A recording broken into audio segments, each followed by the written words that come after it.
Stu's asked how you would manage a frozen shoulder.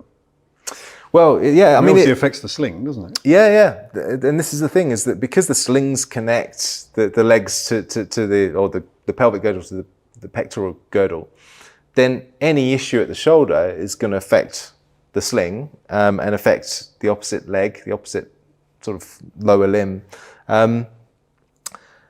But it could work the other way around. So you could have an issue in the lower limb that ends up affecting the arm. So this is where, when we're looking more holistically at the body, if you've got, I don't know, like an injury history in the leg, or some kind of lack of range of motion in the leg, and I mean, if you had someone that's doing CrossFit, for example, and they're doing lots of snatches, so they're driving through the legs, but throwing their arms up, and perhaps they're not driving so well through the right leg, well, then that could end up with them having to over-recruit the opposite arm to get the bar above the head, or the dumbbell, if they're using dumbbells or kettlebells or whatever it might be. And so, I mean, that's just a sort of hypothetical, on-the-moment example.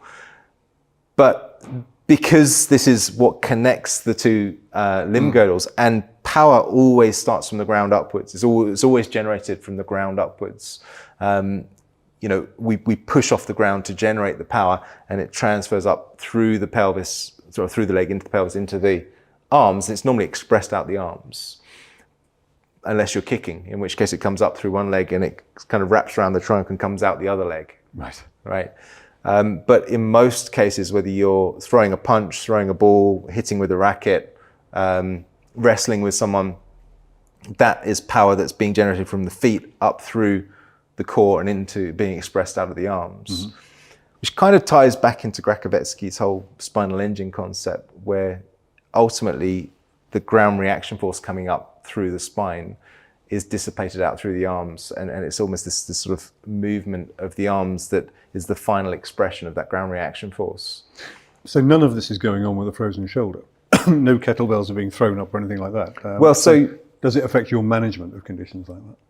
Yeah. I mean, so if someone's got a frozen shoulder, then of course I'm interested in the shoulder locally, but I'm interested in the sling systems that are affected by the shoulder, or that are affecting that shoulder.